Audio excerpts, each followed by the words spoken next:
असम संविधान की जी न्यूज पर यह वक्त है बड़े मुद्दों पर बड़ी बहस का। मैं हूं दीपक चौरसिया। 1996 में गुलजार की फिल्म आई थी माचिस, जिसमें कुछ सिख लड़के 84 दंगों के गुस्से में आतंकवादी बन जाते हैं। फिर साल 2000 में विधु विनोद चोपड़ा की फिल्म आई थी मिशन कश्मीर, जिसमें ऋतिक रोशन गुमराह होकर आतंकी बन जाता है। दोनों फिल्मों में सच का आईना बताया गया। कोई विवाद नहीं हुआ क्योंकि दर्शकों की नजर में ऋतिक रोशन और चंद्रचूड़ सिंह दोनों ही हालात के मारे बेचारे थे। और अब कुछ वक्त और है। सच तभी तक सच लगता था जब वो खुद को सूट करता था। The Kashmir files, the Kerala story के बाद अब 2 और फिल्मों पर घमासान शुरू हो गया है। एक फिल्म है 72 हीरे 72 हूरे, जिसमें बताया गया है कि कैसे जन्नत और 72 हूरों के ख्वाब दिखाकर मुस्लिम युवाओं को जिहाद और आतंकवाद के रास्ते पर धकेला जा रहा है। और दूसरी फिल्म है अजमेर 92। ये फिल्म 1992 के उस रेप और ब्लैकमेलिंग कांड पर आधारित है, जिसमें अजमेर के स्कूल की कई हिंदू बच्चियों को बहला फुसलाकर उनका रेप किया गया था। तब लव जिहाद का टर्म नहीं आया था। कहा जाता है कि बच्चियों को ब्लैकमेल करके धन परिवर्तन पर भी मजबूर किया गया था। यह मामला सुप्रीम कोर्ट तक गया था। कई आरोपियों की सजा हुई और कई छूट गए। अजमेर कांड अब भी अजमेर की पॉक्सो कोर्ट में पेंडिंग है। फिल्म का इसलिए विरोध हो रहा है कि उसके आरोपी अजमेर शरीफ दरगाह से जुड़े हुए थे, उसके खादिम थे। 2 आरोपियों का कांग्रेस पार्टी से भी कनेक्शन था। दोनों फिल्मों के विरोध के पीछे लॉजिक वही है जो आपने पिछले दिनों द कश्मीर फाइल्स और द केरला स्टोरी के विरोध के दौरान सुने कि यह हिंदू मुस्लिम भाईचारे के खिलाफ है, के लिए खतरा है। यह फिल्म नफरत बढ़ाएगी, इनके जरिए इस्लाम की इमेज बिगाड़ने की साजिश है। और एक कॉमन आरोप यह भी है कि ये फिल्में नहीं है बल्कि सियासी प्रपंच है, जिनके पीछे कहीं ना कहीं 24 के चुनाव में ध्रुवीकरण का एजेंडा है। जानेंगे कि हर पिक्चर में प्रपंच क्यों दिखता है। ये भी आपको बताएंगे कि एक फिल्म आई थी एक ही बंदा काफी है, जिसमें गॉड वर्सेस गॉडमैन इसकी लड़ाई हुई थी। हाल ही में फिल्म हिट भी है, काफी विवाद भी हुआ, कई लोग कोर्ट भी गए, लेकिन किसी ने यह नहीं कहा कि यह फिल्म किसी धर्म विशेष के खिलाफ है। लेकिन इस पर विवाद क्यों, बात करेंगे। लेकिन उससे पहले ये अपडेट।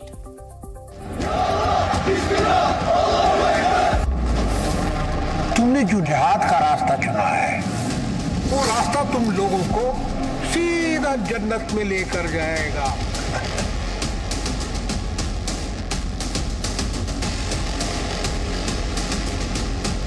हमारी बच्चियों को भविष्य में सीख देने के लिए अगर इस प्रकार की वेब सीरीज बनती है तो मैं इसका सादर स्वागत करता हूँ, अभिनंदन करता हूँ। और ये सच इसके सामने आए, जनता के सामने आए।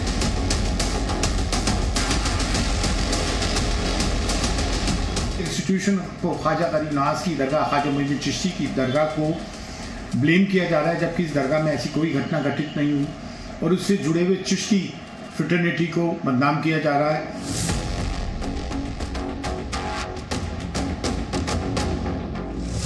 मुल्क के अंदर नफरत की आंधी है और इसको कुछ वेस्टेड इंटरेस्ट लोग हैं। जहाँ तक फिल्मों का सवाल है तो मुझे तो लगता है कि ये पब्लिसिटी का एक जरिया बन गया है। तो इस तरीके से फिल्म की स्टोरियाँ बनाना, प्रचालित करना, ये देश को भ्रमित करना है और नफरत फैलाना है।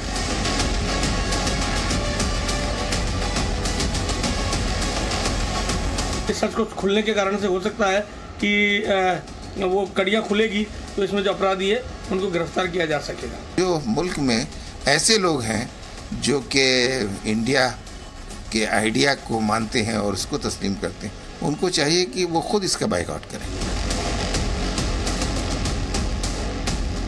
ये भारतीय जनता पार्टी हिंदू मुसलमान मंदिर मस्जिद भजन कीर्तन अजान लव जिहाद हिजाब नकाब मदरसा और फिल्मों के माध्यम से देश को बांटना चाहती है, हिंदू को मुसलमान से लड़ाना चाहती है।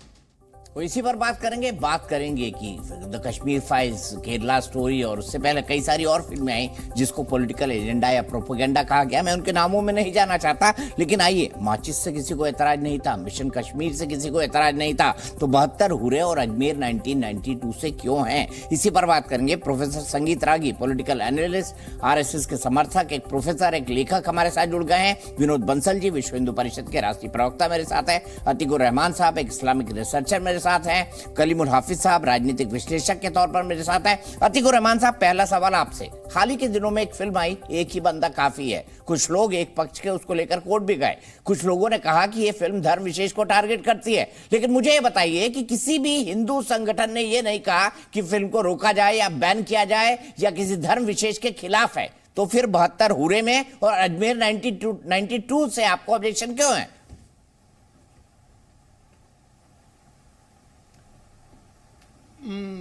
Deepak ji, on the whole मुझे किसी फिल्म से कोई आपत्ति नहीं है। तो कलीमुल हाफिज साहब बोले तो उनको कहिएगा कि फिल्म पर आपत्ति मत करिए। सलमान रश्दी की ना आप बोलिए, कलीमुल हाफिज को बोलिएगा कि फिल्म पर आपत्ति मत करिए। कलीमुल हाफिज साहब, अतीकुर रहमान साहब को कोई आपत्ति नहीं है, बताइए आपको क्या कहना है? रुक जाइए अतीकुर रहमान साहब, रुक जाइए, कलीमुल साहब की बात सुन लीजिए।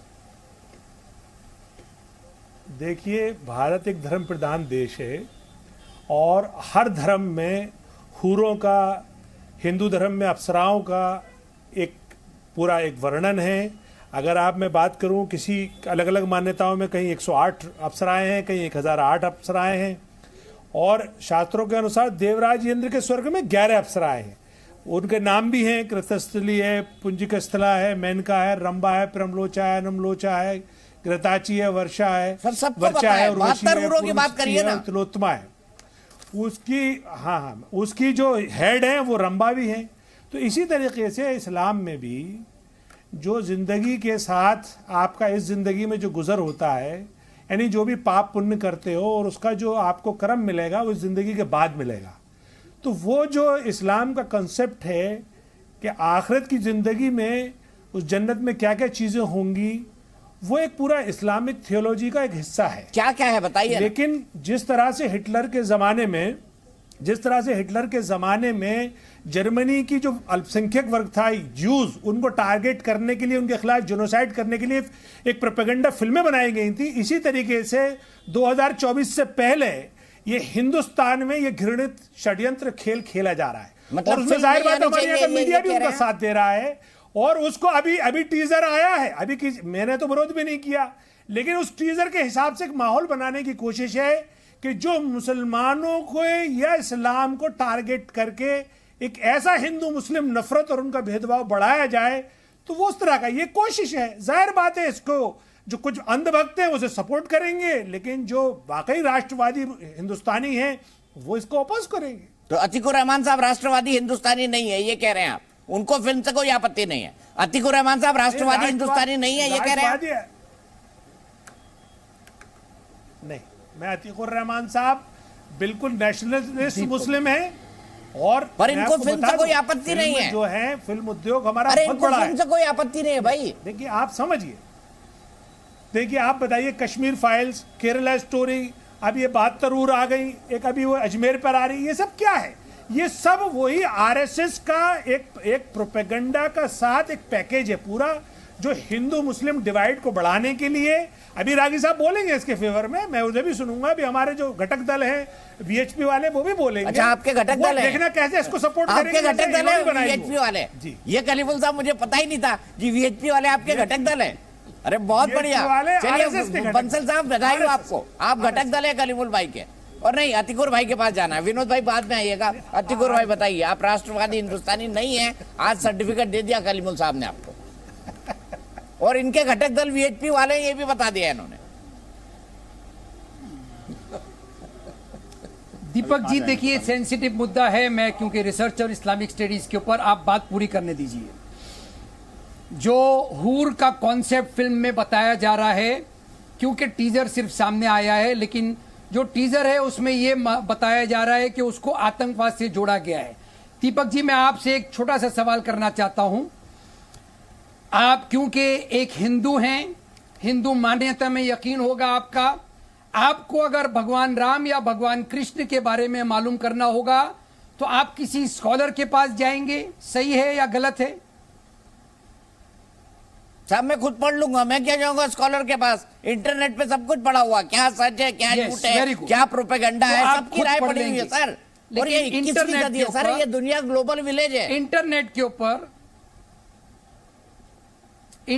के ऊपर रिलायबल सोर्सेज भी होते हैं दीपक जी, और अनरिलायबल सोर्सेज भी होते हैं। अगर इस सर फिल्म ये के अंदर बंदे को डिसाइड करने दीजिए हूर उसकी के समझ कितनी कॉन्सेप्ट है, को लेकर उसको रिलायबल सोर्स के पास जाना है कि अनरिलायबल के पास जाना है। यानी अनरिलायबल सोर्सेज के पास जाके आप फेक न्यूज फैलाने की कोशिश करेंगे। अरे अनरिलायबल सोर्सेज के आधार पर तो पूरे आपके जिहाद का कॉन्सेप्ट है।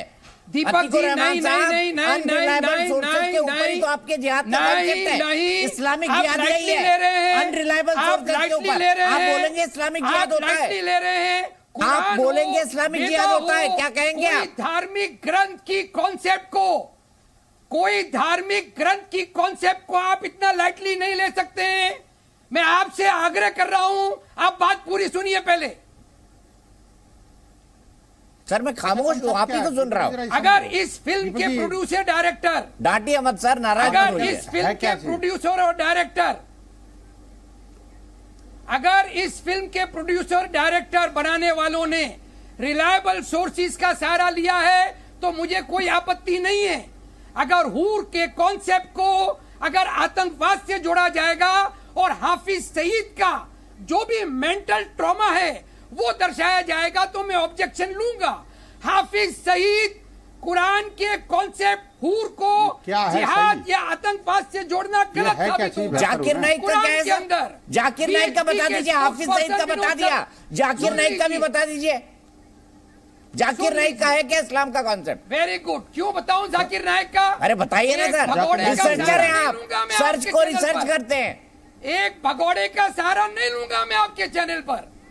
एक भगोड़े का सहारा क्यों लूंगा मैं अल्लामा अब्दुल्ला यूसुफ अली को कोट करना चाहूंगा। बेहतर हुआ क्या है? उन्होंने क्या विवरण दिया है हूर का? छोड़ो ना, बेहतर हुआ क्या है यार, ये बताओ। सुन लीजिए विनोद बंसल जी, सुन लीजिए कान खोल के, और इसको ट्विस्ट नहीं करना। मुझे मैं सुनने के लिए इंतजार कर रहा हूँ यार, आपने इतनी बड़ी भूमिका बना दी, लेकिन आपने बेहतर हुआ बताई नहीं। टांग एक ही रहेगी। वो इस्लामिक यूथ को बेहतर हुरों के साथ सेक्स करने के लिए क्यों उसको उकसाया जा रहा है, बताओ ना। थोड़ा सही ये बताओ जल्दी से, टेलीविजन है, बच्चे भी देखते हैं प्लीज। सुधी दर्शक जानना चाहते हैं। हाँ मैं वही कह रहा हूँ। विनोद बंसल जी सुनिए, दीपक जी जो हूर का कॉन्सेप्ट कुरान में अल्लामा अब्दुल्ला यूसुफ अली डिस्क्राइब कर रहे हैं, literary progeny offspring family applied by extensions to mean all near and dear ones, underline करिए इसको, all near and dear ones whether related or not will secure for their loved ones the enjoyment of their society. It is an indispensable condition. ये है हूर का description. Righteous behaviour, सच्चाई पर, हक पर जो मुसलमान चलेगा उसको जन्नत में, ये हूर। ठीक है, मैं एक बात यहाँ साफ कर देना चाहता हूँ। एक अतिकुर भाई आपकी बात सुन ली, सम्मान के साथ मैंने आपकी बात सुन ली। मैं सबसे रिक्वेस्ट करूंगा, देखिए सर आप मजहबी किताबों को कोट कर रहे हैं, धार्मिक किताबों को कोट करिए, आप सबका सम्मान है, लेकिन अर्थ का अनर्थ बनाने वाले लोगों की कमी नहीं है। इसलिए मैं साफ साफ कहना चाहूंगा कि ये कार्यक्रम न किसी धर्म के सम्मान के खिलाफ है, न किसी मजहब के सम्मान के खिलाफ है, न किसी फेथ के मानने वाले असम्मान के खिलाफ है। चूंकि एक फिल्म आ रही है, उसका टीजर रिलीज हो चुका है, 7/7/23 की उसकी रिलीज डेट है, यानी central board of film certification ने उसको जारी कर दिया होगा। दोनों पक्ष हम सामने रखने की कोशिश कर रहे हैं। बातों में हम दोनों से उम्मीद करेंगे संयम बरते, शांति बरते, किसी भी तरह की आग लगाने की कोशिश ना करें, टू द पॉइंट कोट करते हुए जैसे अतिकुर भाई ने किया वैसा आप एग्जाम्पल दीजिए, कोई आपत्ति नहीं। विनोद बंसल जी पहले आप, फिर संगीत रागी जी के पास जाऊंगा। दीपक जी देखिए, जो बेहतर हुरों का कॉन्सेप्ट अभी तक हमने सुना है, और ये जो जिस तरह का डिस्क्राइब कर रहे हैं, मुझे नहीं पता कि ये अपने आप को इस्लामिक स्कॉलर कह रहे हैं, तो मुझे लगता है कि इन्होंने शायद ठीक ही कहा होगा। लेकिन ये कॉन्सेप्ट आखिरकार वो ये जो नाम उसमें टीजर में दिए हुए हैं, उन लोगों को क्यों नहीं समझ में आया? आखिरकार ये जो कॉन्सेप्ट बता रहे हैं, मुझे तो अभी तक समझ में नहीं आया। वैसे मुझे लगता है इसको दोबारा समझना पड़ेगा, सुनना पड़ेगा कि आखिरकार ये कहना क्या चाहते थे, कि इस्लामिक यूथ को बेहतर हुरों का सब्जबाग दिखा करके, शराब की नदियों का एक स्वप्न दिखा करके, और वहां जाकर के कभी ओपन सब कुछ ओपन होगा और वो अनंत समय तक आप कुछ भी कर सकते हो, एंजॉयमेंट, एक्साइटमेंट, और मैं जिन शब्दों का प्रयोग मैं नहीं कर सकता जो आपने पहले लगाम लगा दी, उन शब्दों के साथ में जो है ना जी, मैं कहना चाहता हूं आखिरकार ये जिहादियों को उकसाने का काम क्यों कर रहा है? ये कंसेप्ट क्या है आखिरकार? और ये जो इस्लाम का जो कंसेप्ट है, जो कह रहे हैं कि कुरान में ऐसा लिखा हुआ है या कहीं और धर्मग्रंथ में लिखा हुआ है, वो कंसेप्ट सिर्फ ये तथाकथित इस्लामिक स्कॉलर तक ही क्यों सीमित रह गया? ये आखिरकार वो उन जिहादियों के पास क्यों नहीं पहुंचा जो जिहाद कर रहे हैं, पूरी दुनिया में आग लगा रहे हैं? आखिरकार पूरे आतंकवाद का जो केंद्र है, आतंकवाद का जो जननी है, वो यही तो कंसेप्ट है दीपक जी, कि भाई आपको अगर आपने किसी काफिर को मारा तो आपको सवाब मिलेगा, अगर आपने कोई अपने इस्लाम को लोगों को इस्लाम में शामिल किया तो आपको सवाब मिलेगा, अगर आपने जिहादियों को खत्म किया तो आपको जो है वो जन्नत मिलेगी, और जन्नत में बेहतर हूरें मिलेंगी, शराब की नदियां मिलेंगी, अनंत मस्ती मिलेगी, आपको ये मिलेगा वो मिलेगा। तो आखिरकार ऐसे सब्ज बाग दिखा करके दुनिया की शांति को और उस व्यक्ति की जिंदगी को क्यों तबाह करने पर तुले हुए? ठीक है, अतिक रहमान साहब, मुझे एक बात बताइए, ये कोई इकलौती फिल्म नहीं है, ऐसी कई फिल्में आ चुकी हैं जहां पर ये कॉन्सेप्ट है जिसको इस्लामिक जिहाद से जोड़ा गया है। क्या ये गलत है? और अगर ये गलत है तो इसको साबित करके बताइए आप, तर्कों के आधार पर। भाई देखिए दीपक, दूसरा ये बेहतर हुआ क्या, ये इन्होंने स्पष्ट नहीं किया, हिंदी के चैनल पे हिंदी में बोला ना जरा। अच्छा ठीक है, हिंदी में मैं बता रहा हूं आपको विनोद बंसल जी। दीपक जी रिपीट करूं जो मैंने पढ़ा था वो? नहीं, कोई जरूरत नहीं, कोई जरूरत नहीं, आपने पढ़ दिया, आप आगे चलिए, मुझे संगीता जी के पास नहीं पढ़ा था वो नहीं, इनको सेटिस्फाई करना जरूरी है। एक इंपॉर्टेंट पॉइंट विनोद बंसल जी जो आप इस डिबेट पर लेके आए हैं वो ये है कि आतंकवादी जो आतंकवाद को प्रेरित करते हैं हमारे नौजवानों को, उनको हमको उनके चंगुल से वापस निकालना है। उनको वापस निकालने के लिए आप कुरान का सही तर्जुमा उनको बताओगे या हाफिज सईद जैसे आतंकवादी लोग उनका तर्जुमा बताओगे? विनोद बंसल जी, आपकी हमारी सोसाइटी के ऊपर एक जिम्मेदारी है।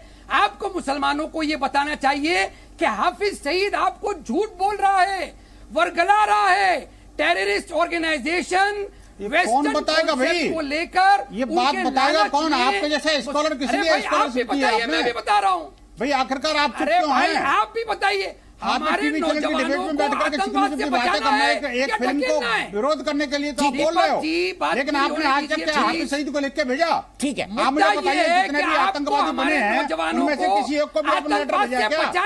आपने किसी को प्रेस स्टेटमेंट जारी किया क्या?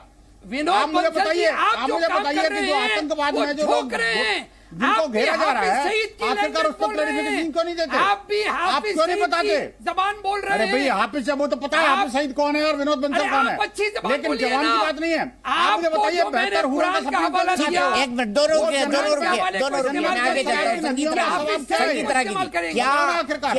क्या अजमेर 1992 और 72 हुरों में ऐसा कुछ है जिस पर ऑब्जेक्शन होना चाहिए? मैंने माचिस का एग्जांपल दिया, एक ही बंदा काफी का एग्जांपल दिया जो एक मैन वर्सेस गॉड मैन के ऊपर बनी है, किसी ने आपत्ति नहीं की। लेकिन 72 हुर और अजमेर 1992 जो एक क्रिमिनल केस के ऊपर आधारित है, उस पर मजहबी करेक्शन क्यों? देखिए, मैं बताना चाहूँगा कि हमारे यहाँ वैसे तो 13 माना जाता है, बट 108 उपनिषद माने जाते हैं, और उसमें ब्राह्मण क्या है, ब्रह्म क्या है, इसके डिफरेंट इंटरप्रिटेशन है। लेकिन आप मुंबईया फिल्मों को देखिए तो एक ब्राह्मण का, एक पुजारी का किस प्रकार से डिपिक्शन होता आया है, यह बताने की आवश्यकता नहीं है। लेकिन फिर भी हिंदू समाज ने कभी जाकर के प्रतिक्रिया नहीं की कि भाई आपने ब्राह्मणों का ऐसा चरित्र चित्रण क्यों किया है, इसका बायकॉट होना चाहिए, आप हमारे धर्मशास्त्रों की गलत व्याख्या कर रहे हैं। क्योंकि वाकई में इस प्रकार के पोंगापंथी भी हमारे समाज में मौजूद हैं, इसलिए लोगों ने उसको उसी रूप में लिया।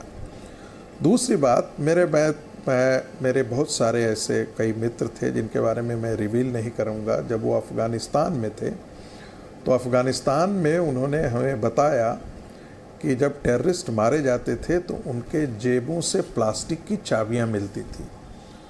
तो उस व्यक्ति ने पूछा कि आखिर ये प्लास्टिक की चाबी क्यों है, तो वहाँ के लोकल लोगों ने उसे बताया कि प्लास्टिक की चाबी इसलिए उनकी होती है कि उनको कहा जाता है, ये बरगलाया जाता है कि यदि आप इस्लाम के लिए आपकी जान भी चली जाती है बैटल में, यदि आप, तो आप दीन के लिए अपनी जान दे रहे हैं।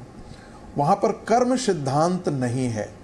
यदि आपने दीन के लिए जान दे दी तो आपके लिए स्वर्ग का दरवाज़ा खुला हुआ है, और वहाँ पर ये स्वर्ग के दरवाज़ा की ये प्लास्टिक की चाबी है आपके, वहाँ पर आपके 72 हूरों की व्यवस्था है।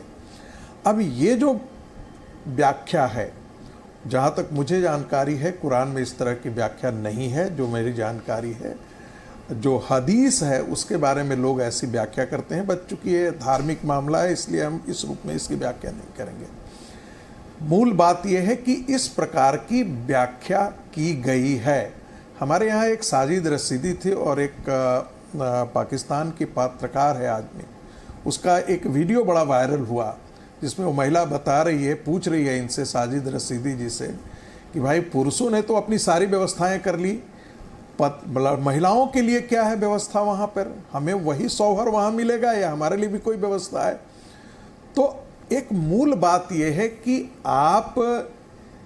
आपका धर्मशास्त्र क्या कहता है ये और बात है, और धर्मशास्त्र की व्याख्या करके, गलत व्याख्या करके जो पॉपुलर समाज में जो प्रचलित है, ठीक है, वो व्याख्या क्या है? वो व्याख्या क्या जैसे है? काफिर के बाद 10 सेकंड में अपनी बात खत्म करूंगा, 10 सेकंड में अपनी बात खत्म करूंगा। वो व्याख्या वो है जैसे काफिर की व्याख्या है, जिहाद की व्याख्या है। यदि आप किसी मौलाना से पूछेंगे तो उसका अन्य अर्थ लगाएंगे, लेकिन सच्चाई तो यही है ना कि जो इस्लाम को नहीं मानने वाला है वो काफिर है, और उनके खिलाफ धर्मयुद्ध करने वाला, कत्लेआम करने वाला वो जिहाद का हिस्सा है। तो यही बातें यहाँ भी है। हो सकता कलीमुल है हाफिज साहब का एक जवाब फिर जिहाद- अतीकुर रहमान साहब आपसे शुरू करूंगा। कलीमुल हाफिज साहब जवाब दीजिए, जो इस्लाम को नहीं मानता है वो काफिर है और उसके खिलाफ जो युद्ध करता है या जो लड़ता है वो जिहादी है, क्या यही कॉन्सेप्ट है? कलीमुल साहब बताइए। और ये 72 हूरों वाला कॉन्सेप्ट मैं क्या दर्जनों फिल्मों में देख चुका हूँ, हिंदी, अंग्रेजी, पता नहीं कितनी लैंग्वेज की। देखिए दीपक जी, उसमें बात सिर्फ यही कही गई है कि देखिए कैसे बरगला करके उनको आतंकवाद। एक मिनट अपनी बात मैं पूरी कर दूं। रागी साहब मैं बात कर रहा हूं। जी कलीमुल भाई बोलिए। देखिए अभी रागी साहब ने जो बात कही बिल्कुल ठीक कही, लेकिन आधी बात वो जरा ठीक नहीं है। वो कैसे नहीं है? देखिए इस्लाम में जो हायरार्की है पायसनेस की या उनके मर्तबे की, वो सबसे ऊपर नबी है, यानी जो पैगंबर होते हैं, प्रॉफिट्स होते हैं। उसके बाद अगर किसी का मर्तबा है तो शुहदा का है। अब शुहदा यानी शहीदों का है। अब शहीद कौन है? शहीद वो लोग हैं जो एक अपने दीन के लिए या अच्छे काम के लिए अपनी ज़िंदगी से मतलब मारे जाएं या शहीद हो जाएं, वो शहीद हैं। अब शहीद के लिए जो सबसे पहला इनाम है वो ये है कि उसको जन्नत मिलेगी। अब जन्नत में बहुत सारी खूबियां हैं, जैसे स्वर्ग की बहुत सारी व्याख्याएं हैं जी जन्नत की, उसमें भी एक ये पार्ट है कि उसमें 72 हूरें भी होंगी, इसलिए वो 72 हूरों को वहां से कोट किया जाता है। लेकिन उसके अलावा बहुत सारी चीजें हैं, वहाँ शहद, दूध की नहरें होंगी, शहद की नहरें होंगी, वहाँ बागात होंगे, वहां पे यानी उसी जन्नत के कॉन्सेप्ट को ही ये जो मुगल गार्डन है ना, ये जो मुगल गार्डन है जो बने हैं, इसका जो पूरा जो आर्किटेक्चर है उसी कंसेप्ट से मुगल आर्किटेक्चर का कंसेप्ट आया है। ठीक है, ये जो मुगल गार्डन देखेंगे, चाहे कश्मीर में देखें, चाहे आप आगरा में देखें, चाहे वो दिल्ली में देख लें, वो सब उसी जन्नत के तस्वुर से ही वो ड्रॉ हुआ है। अब आइए दूसरी बात पे, जहां तक बात देखिए जहां तक बात धर्म की है तो वो तो पॉइंट टू पॉइंट डिस्कस हो सकता है और व्याख्या में भी फर्क हो सकता है। मैं कुछ और कहूं, आप कुछ और समझें, वो कोई और समझे। लेकिन जब बात जो इस वक्त हो रहा है हिंदुस्तान में, वो क्या हो रहा है? काफिर की क्या डेफिनेशन है? जब हिटलर ने अपना जब एक मिनिस्ट्री ऑफ काफिर के साथ काफिर साहब क्या करना चाहिए? कुरान क्या कहती है? सर एक मिनट मुझे बताइए, कलीमुल हाफिज साहब, इस देश में कई सारे लोग ऐसे थे जिन्होंने अतीक अहमद को शहीद कहा। क्या अतीक अहमद शहीद है? बताइए मुझे, हाँ या ना में जवाब दे दीजिए। कलीमुल साहब, क्या अतीक अहमद भी शहीद है? मुझे बोलने दीजिए। यहाँ पे कई सारे लोग ऐसे हैं जो कहते हैं अतीक अहमद शहीद है, अतीक अहमद शहीद है, बताइए। देखिए मैं तो ये मानता हूं कि कौन शहीद है कौन नहीं शहीद है ये बिल्कुल डिफरेंट एक इशू है। सर अतीक अहमद के बारे में लोगों ने सार्वजनिक तौर पर कहा कि शहीद है वो, जवाब दीजिए हाँ या ना, शहीद है कि नहीं अतीक अहमद या नहीं है? दीपक जी एक करेक्शन कर दें, आप अपना कद छोटा कर रहे हैं, आप बड़े पत्रकार हैं। अरे सर आप बड़े सवाल पूछ रहा हूँ सर, और बड़े पत्रकार को बड़े पत्रकार की तरह ही रहना चाहिए। छोड़िए, अब आप सुनिए, मेरे जवाब तो सुनिए, मुझे बोलना है वो तो बोलना है। पत्रकार एक बराबर है। कोई बड़ा और छोटा नहीं होता। आगे चलेंगे। पत्रकार- अतीक अहमद को शहीद मैं इस बताया तरह जाता है की- देश में या नहीं? देखिए- अब मैं अतीकुर भाई आपसे समझना चाहता हूं, मेरे सवाल का जवाब दीजिएगा, आप इधर उधर घुमाइएगा मत। मुझे बताइए ये काफिर का कॉन्सेप्ट क्या है? काफिर कौन है और क्या काफिर के खिलाफ युद्ध दीन की मदद करना नहीं है? काफिर कौन है बताइए। फिर संगीत रागी जी मैं तुरंत आपके पास आऊंगा, मैंने आपका हाथ उठा हुआ देख लिया था। ये काफिर कौन है, काफिर का कॉन्सेप्ट क्या है? जी बहुत अच्छे, बहुत अच्छे। दीपक जी, जो काफिर का एक लफ्ज इस्तेमाल होता है ये हमारे हिंदू भाइयों के लिए कतई तौर पे नहीं है। हमारे भारत के हिंदू भाई काफिर नहीं हैं, इनको मारा नहीं जा सकता। तो कहां के लोग काफिर हैं? तो मैं 2 रेफरेंसेस दूंगा जो कि विनोद बंसल जी को पाकिस्तान के कहां के लोग काफिर हैं बताइए ना। मतलब पाकिस्तान और बांग्लादेश के हैं? नहीं, वो पाकिस्तान, मक्का के बांग्लादेश, लोग, अफगानिस्तान में हिंदू काफिर है। प्लीज नहीं नहीं नहीं नहीं नहीं विनोद बंसल जी बताओ ना, सुनिए। प्लीज क्या हो, वो क्लियर करो मक्का ना। के लोग आप कह रहे हो भारत के लोग नहीं है, प्रॉफिट तो क्या मोहम्मद पाकिस्तान, को बांग्लादेश, बीच में अफगानिस्तान क्यों में है क्या? बोलते हैं? ना दीपक विनोद जी क्या बीच में तरीका नहीं है? प्लीज। अतीकुर भाई कंप्लीट ये क्या करिए तरीका है प्लीज, भाई? मुझे संगीत जी के पास जाना बीच में नहीं, मैं क्लियर करना चाहता हूँ भाई। जो मक्का के लोग प्रॉफिट मोहम्मद को मारने की साजिश किया करते थे, आपके इस्लाम के पैगाम को खारिज कर चुके थे, हर तरह की उनको तकलीफ पहुंचाना चाहते थे और जंग का ऐलान किया था आपके खिलाफ, वो काफिर थे मक्का के लोग। अरे आज की दुनिया में कौन काफिर है सर? मैंने मानी आपकी बात, आज की दुनिया में कौन काफिर है? आज की दुनिया में कोई काफिर नहीं है। आज की दुनिया में कोई काफिर नहीं है। अगर कोई लोग हैं जो कि जंग का ऐलान करें पूरे के पूरे मुसलमानों के खिलाफ, तो एक अलग बात है। अभी कोई जंग का ऐलान नहीं हुआ है। हम यूनाइटेड नेशंस के मेंबर हैं। ये नेशन स्टेट सिस्टम के अंदर अरे मेंबर तो हैं, लेकिन कुरान में सकता है। काफिर अभी क्यों है फिर? मतलब कभी भी कर सकता। कुरान में काफिर क्या कर रहा है? मैंने मौलाना अबुल कलाम आजाद की वॉल्यूम 1 का आपको हवाला 10 बार दिया है, ये 11वीं मर्तबा सुन लीजिए। वॉल्यूम 1 मौलाना ये नहीं बताया, आपने नहीं बताया कि काफिर के साथ क्या करना चाहिए। हिंदू भाई जो लोग अभी काफिर कह करके मुसलमान लोग हिंदुओं पर आक्रमण कर रहे हैं, कैसी बात कर रहे हो? इसको एक्सप्लेन करने के लिए जिहादी तत्व हैं वो काफिर के नाम पर ये आक्रमण कर रहे हैं, हमले कर रहे हैं। कंक्लूड करिए। करो। Thank you. करिए। जो बुत परस्ती लोग करते थे मक्का के लोग, वो हमारे हिंदू भाइयों को बुत परस्ती के साथ कंपेयर नहीं किया जा सकता। अरे हम भी तो बुत परस्ती करते हैं भाई। आप जिसको बुत परस्ती कहते हैं, हमारे भगवानों की पूजा होती है, मूर्तियां होती है जिसको आप बुत कहते हैं। जी नहीं, वो आपस में लड़ती नहीं है। हमारे हिंदू भाइयों के ग्रंथ हैं, किताबें हैं, वेदा हैं। मक्का के लोगों का कोई वेदा नहीं था, कोई किताब नहीं थी, कोई स्क्रिप्चर नहीं था। हमारे हिंदू भाइयों का सब कुछ है। वो कौन लोग थे? वेदा। वो क्या ऊपर से टपके थे क्या? वो काफिर मक्का नहीं में जो लोग आए थे वो कौन थे? वो नहीं जा सकता। आखिरकार कौन थे काफिर? वो कौन से काफिर थे? अरे वो कौन से काफिर थे? और आज की डेट में कौन काफिर है? और आखिर काफिर के नाम पर ये खून खराबा क्यों हो रहा है? मैंने काफिर को मारने के लिए इस्लाम में क्यों कहा गया है? दीपक जी आखिरकार मैं समझता हूँ आपके दर्शक समझ गए हैं। दे दिया आपने, खाक जवाब दे विनोद बंसल जी उलझाने की कोशिश कर रहे हैं। समझ गए। जवाब बिल्कुल साफ है। आज काफिर के नाम पर जो खून खराबा कर रहे हो आप लोग। मैं मुद्दे पर वापस आता हूं। सर माचिस पे कोई दिक्कत नहीं हुई, मिशन कश्मीर पे कोई दिक्कत नहीं हुई, क्योंकि वहां पर आतंकवादी एक भटका हुआ जवान था। अब बताइए अजमेर 1992 पर क्यों दिक्कत हुई, द कश्मीर फाइल्स पर क्यों दिक्कत हुई, द केरला स्टोरी पर क्यों दिक्कत हुई, और एक ही बंदा काफी है पर क्यों दिक्कत नहीं हुई जो फिल्म थी God versus godman, man versus godman? बताइए संगीत रागी जी, क्या अंतर देखते हैं इसके बीच, वैचारिक अंतर? देखिए दीपक जी, भारत के अंदर तो हम वैसे लोगों को भी ऋषि की संज्ञा देते रहे जिन्होंने हमारे सारे गॉड एंड गॉडेसेस को डिनाई कर दिया, स्वामी दयानंद सरस्वती। तो हिंदू समाज में इतनी खासियत है कि चारवाक जैसे दर्शन देने वाले को भी ऋषि मान लिया। तो यहाँ पर इस प्रकार की परंपरा ही नहीं रही है विरोध करने की, हत्या के लिए आदेश देने की, कोई आपके विरोध में बातें चली जाए तो उसको हत्या कर दो। किसी भी गैलीलियो को भारत में फांसी की सज़ा नहीं दी गई है, ये अन्य जगह है। मैं जो मुद्दे पर मैं बात करना चाहता हूँ, यही कारण है कि भारत में पहले यदि हिंदू धर्म के खिलाफ भी यदि कहानियाँ आती थी, ये आते थे, तो कोई इस प्रकार की प्रतिक्रिया नहीं। लेकिन हाँ, जब से इस्लामिक कट्टरता में बढ़ावट हुई है, तब से भारत के हिंदू समाज ने भी अब प्रतिक्रिया करना शुरू किया है। एक बात है। दूसरी बात, देखिए, शहादा जो शब्द होता है उससे शहीद बनता है, यानी जो इस्लाम के लिए अपने आप को कुर्बान करे उसी के लिए शहीद शब्द का प्रयोग होता है।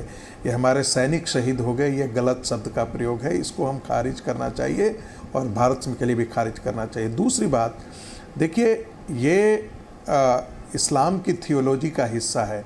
रमज़ान के पाक महीने के ख़त्म होने के बाद मुशरिकों को देखो, वहाँ उनको मारो। अब ये जो बात है खारिज कर देना, तो आप खारिज कर देंगे, लेकिन यदि इस्लाम को सही रूप में देखना है तो उन देशों में देखिए जहाँ इस्लाम डोमिनेंट रिलीजन है। भारत में इस्लाम डोमिनेंट रिलीजन नहीं है, इसलिए उनकी व्याख्या करना एक सेकुलर फैब्रिक में इनकी मजबूरी है, क्योंकि आप हिंदू समाज से ऐसे कट्टरता से आप लड़ नहीं सकते हैं जब तक कि आप डोमिनेंट नहीं बन जाए। लेकिन जहाँ पर ये डोमिनेट करते हैं, जिनकी संख्या बड़ी है, आप पाकिस्तान के अंदर क्या है, मौदूदी की इस्लाम की व्याख्या क्या है, मौदूदी जिन्होंने इस्लाम की व्याख्या किया है, जो जमाते, उससे बड़ा तो कोई, मुझे नहीं लगता है कि कोई बहुत बड़ा ज्ञानी इस सदी में पैदा हुआ है। मौलाना अबुल कलाम आज़ाद तो उनके आगे कहीं कुछ ठहरते ही नहीं है, जो इस्लाम की व्याख्या है। तो वो इस्लाम की व्याख्या जो है वो देवबंद इस्लाम की व्याख्या है साहब, और वो देवबंद की इस्लाम सिर्फ हिजबुल मुजाहिदीन जैसे मोहम्मद पैदा करती है। भारत के अंदर जो भी आक्रांता आए, उन्होंने काफिर शब्द किसके लिए प्रयोग किया? हिंदुओं के लिए किया, बुत परस्तों के लिए किया। तो आप कहिए कि से भाई ये दायित्व विनोद बंसल जी का नहीं है, ये हमारा नहीं है। और यदि डोमिनेंट इंटरप्रिटेशन ये है, तो ये इंटरप्रिटेशन मैं तो सऊदी अरब से मंगा करके पढ़ रहा हूं। तो आप ये तो खारिज मत कहिए, ये तो दुनिया को बेवकूफ बनाने वाली चीज है। जो डोमिनेंट रिलीजन, जो डोमिनेंट प्रैक्टिस है, उसमें जो गैर ईमान वाला है वो काफिर है। आप अहमदिया को भी मानते हैं, अहमदिया मुसलमान हमारे स्टूडेंट आते हैं, उनको भी आप काफिर मानते हैं। क्या पढ़ रहे हैं आप सऊदी अरेबिया का? क्या सोर्स है आपका, बताइए। सर वहां से भी जो वहां जो सरकार जो पब्लिश करके दिया है, मैं उसी को पढ़ रहा हूं। मंगाया आपने सऊदी अरेबिया से? नहीं, सुन लीजिए, अरे क्या सोर्स है, नाम तो बताइए ना। आपसे हम झगड़ा नहीं करना चाह रहे, आप छोड़िए ना, हम आपके साथ ये सब बहस में नहीं करना पाते हैं। नहीं, झगड़े की बात नहीं है, सोर्स का नाम बताइए ना। आईने में तस्वीर देखिए, सोर्स का नाम बताया, आप क्यों बता नहीं रहे? अपने तस्वीर आईने में देखिए। मैंने इसलिए नहीं बता रहा हूं कि आप रहने दीजिए, सोर्स बताइए ना। छप्पड़ फाड़ना शुरू कर देते हैं, सोर्स कोट कर रहे हैं, ये छप्पड़ फाड़ना शुरू कर देते हैं, कोट कर रहे हैं, ये कोई सोर्स नहीं है इनके पास। अरे भाई, हवा में बात कर रहे हैं। आप जरा पढ़िए, सोर्स का नाम बताइए। आपने कहा कि काफिर हिंदू भाई नहीं है। मैं कलीमुल साहब से जानना चाहता हूँ। कलीमुल साहब एक सवाल का जवाब दीजिए, मुझे वाइंड अप करना है। एक सवाल कलीमुल भाई से, उसके बाद में वाइंड अप करूंगा। कलीमुल भाई एक सवाल दीजिए, जवाब दीजिए। जितने भी इस्लामिक आक्रांता आए, उनकी नजर में हिंदू एक काफिर था और वो आज तक चला आ रहा है। आप जैसे लोगों ने इसको तोड़ने की कोशिश क्यों नहीं की? और क्या इस देश में औरंगजेब हिंदू को काफिर मानता था? क्या वो काफिर है आज? नहीं है। अगर नहीं है तो काफिर कौन है जिसके लिए नारे लगते हैं सर तन से जुदा? ये वो काफिर कौन है, बताइए। देखिए, एक तो ये कि मैं इस्लामिक स्कॉलर नहीं हूँ, इस्लामिक स्कॉलर हमारे भाई दूसरे बैठे हुए हैं। अरे सर, आप भी बता दीजिए ना सर, औरंगजेब की नजर में हिंदू काफिर का मतलब है। अरे भाई, आपकी नजर में हिंदू काफिर है कि नहीं है? हाँ या ना बता दीजिए। अरे भाई, अगर आप मुझे बोलने नहीं देंगे तो फिर आपको कुछ समझ में नहीं है। मैं काम की बात बता रहा हूँ, मतलब जिस तरह से आप सवाल का जवाब दे दीजिए, फिर काम की बात बता दीजिए, आप भी करेक्ट हो जाएंगे। देखिए, काफिर का मतलब है, ये अरबी के लफ्ज कुफ्र से आया है। कुफ्र का मतलब है, अरे भाई आप सुनिए, आप तो पढ़े लिखे हैं नहीं, कम से कम पढ़े लिखी बात सुन लीजिए ना। बोलिए। देखिए, मैंने काफिर आया कुफ्र से, कुफ्र के माने इनकार करने के, इनकार करने वाले को काफिर कहते हैं। हाँ, नहीं, काफिर उसको कहते हैं जो इनकार करता है। अब इनकार किस चीज का है? इसकी जो इस्लाम को स्वीकार करने से इनकार करता है, व्याख्याएं हैं, ये 7-8 तरीके से होती हैं इसकी। भाई ये बीच में जो रनिंग कमेंट्री कर रहे हैं, ये बहुत जाहिल आदमी है। मतलब मैं तो करिए, मुझे ब्रेक लेना है। बात जब काम की चल रही है, मैं कुछ आपको तो कुछ खिलाफ बोल नहीं रहा हूँ, आपके खिलाफ कुछ बोला। ये विद्वान की लैंग्वेज है, ये विद्वान की लैंग्वेज है। इस्लामिक विद्वान ऐसे होते हैं दीपक जी, देखिए ये जो दूसरे को जाहिल बोलते हैं, मैं कह रहा हूं उसे सुनिए। नहीं, ये काफिर के साथ ऐसे ही बोला जाता है। ये जाहिलों की पहचान है। नहीं, व्यक्तिगत ना हो प्लीज, व्यक्तिगत ना हो, व्यक्तिगत ना हो। आप चूंकि आपको नॉलेज नहीं है, इसलिए आप इस तरह की रनिंग कमेंट्री कर रहे हैं। आप नॉलेज की बात करिए ना। रागी साहब तमीज से सुन रहे हैं, वो पढ़े लिखे आदमी है। तमीज से बोलिए, वो पढ़े लिखे आदमी है। संगीत तमीज से बोलिए, तमीज से बोलिए। तमीज के क्या आपको है ही नहीं? तमीज सीखिए। आपको तो तमीज नहीं है बात करने की। अगर आपको नहीं आता अरे व्यक्तिगत झगड़ा नहीं, दोनों को सोच के साथ जोड़ना पड़ेगा कि बहस हमको यही रोकनी पड़ेगी। लेकिन ये विचार करने का विषय है, बहुत विचार करने का विषय है कि कुछ मजहब के लोग जब एक मजहब को गिरा देखते हैं तो क्यों बोलते हैं? क्योंकि हर मजहब के फेवर में फिल्म बनी है, अगेंस्ट भी फिल्म बनी है, इंसिडेंट पर भी फिल्म बनी है, विचारों पर भी फिल्म बनी है। सो ऐसे में इस लोकतांत्रिक देश में जहां कहा जाता है व्यक्ति की आजादी है, वह व्यक्ति की आजादी को संकुचित नहीं किया जा सकता। फिलहाल एक ब्रेक, लेकिन ब्रेक के बाद रोहित रंजन लेकर आएंगे DNA।